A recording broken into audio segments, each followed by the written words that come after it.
श्रीसूक्तम्।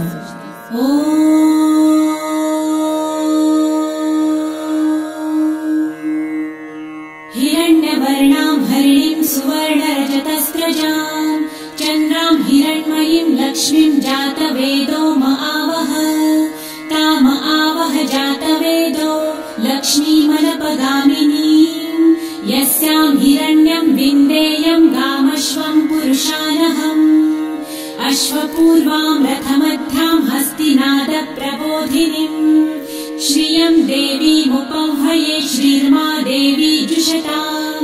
कासोस्मितां हिरण्यप्राकारां आर्द्रां ज्वलन्तीं तृप्तां तर्पयन्तीं पद्मे स्थितां पद्मवर्णां तामिहोपह्वये श्रियं चन्द्रां प्रभासां यशसा ज्वलन्तीं श्रियं लोके देवजुष्टामुदारां तां पद्मिनीं शरणमहं प्रपद्ये लक्ष्मीर्मे नश्यतां त्वां वृणे आदित्यवर्णे तपसोऽधिजातो वनस्पतिस्तव वृक्षोऽथ बिल्वः तस्य फलानि तपसानुदन्तु मायान्तरायाश्च बाह्या अलक्ष्मीः उपैतु मां देवसखः कीर्तिश्च मणिना सह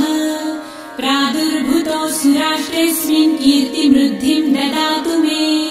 शुत्वपासामलां ज्येष्ठाम् अलक्ष्मीं नाशयाम्यहम् अभूतिं समृद्धिं च सर्वानिर्णुद मे गृहात् गन्धद्वारां दुराधर्षां नित्यपुष्टां करिषिणीम् ईश्वरीं सर्वभूतानां तामिहोपह्वये श्रियम् मनसः काममाकुतिं वाचः सत्यमशीमहि पशूनां रूपमन्नस्य मयि श्रेयतां यशः कर्दमे प्रजाभूता मयि सम्भव कर्दम श्रियं वासय मे कुले मातरं पद्ममालिनीम् आपसृजन्तु सिद्धानि चिक्लितवस मे गृहे निज देवीं मातरं श्रियं वासय मे कुले आर्द्रां पुष्करिणीं पुष्टिपिङ्गलां पद्ममालिनीं चन्द्रां हिरण्मयीं लक्ष्मीं जातवेदो महावः आर्द्रां यकरिणीं यष्टिं सुवर्णां हेममालिनीं सूर्यां हिरण्मयीं लक्ष्मी जातवेदो महावः ताम आवह जातवेदो लक्ष्मीमनपगामिनीं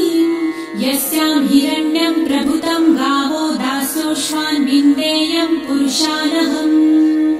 यशुचिः प्रयतो भूत्वा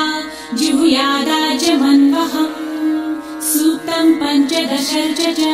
श्रीकामः सततं जपेत् पद्मानने पद्म उरु पद्माक्षी पद्मसम्भवे तन्मे भजसि पद्मक्षी येन सौख्यं लभाम्यहम् अश्वदायै गोदायै धनदायै महाधने धनं मे लभतां देवी सर्वकामांश्च देहि मे पद्मानने पद्मविपत्रे पद्मप्रिये पद्मदलायताक्षी विश्वप्रिये विष्णुमनोनुकूले त्वत्पादपद्मं मयि सन्निधस्त्वम् पुत्रपौत्रं धनं धान्यं हस्ताश्वादिगवेरथम् प्रजानां भवसि माता आयुष्मन्तं करोतु मे धनमग्निर्धनं वायुर्धनं सूर्यो धनं वसु धनमिन्द्रो बृहस्पतिर्वरुणं धनमस्तु मे वैनतेय सोमं पिबतु वृतः सोमं धनस्य सोमिनो मह्यं ददातु सोमिनः न क्रोधो न च मात्सर्य न लोभो नाशुभामतिः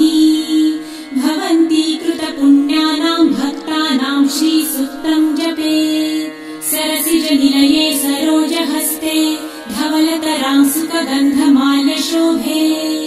भगवती हरिवल्लभे मनोज्ञे त्रिभुवनभूतिकरी प्रसीद मह्यम्